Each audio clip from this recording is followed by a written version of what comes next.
Welcome to Sweet Life Beat Life. We hope this video helps. You need basic items first: a charged device, stable Wi-Fi, and your only way login. Once ready, open the app and choose New Hour that kicks off the session. Enter the session name and a short goal so the app can tailor reminders. Make sure notifications are allowed. While you tap Start, glance at the focus settings and toggle sound cues. This step sets timing, intensity, and what you'll track during the hour, so spend 30 seconds to confirm choices. Once the session begins, you'll manage focus tools and triggers in real time.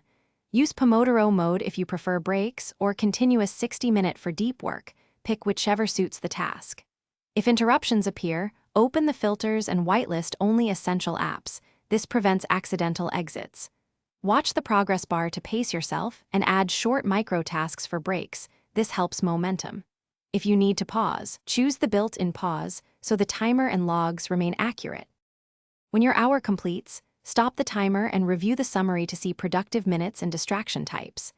Export or tag key items for follow-up and sync important outcomes to your calendar if desired. Once done, save the session so trends populate over time. If the timer stalls or logging is inaccurate, close the app, relaunch, and resume a new session. Check permissions and battery saver settings to prevent recurrence. If problems persist, reinstall while preserving backups. Thanks for watching. Consider subscribing if we helped you.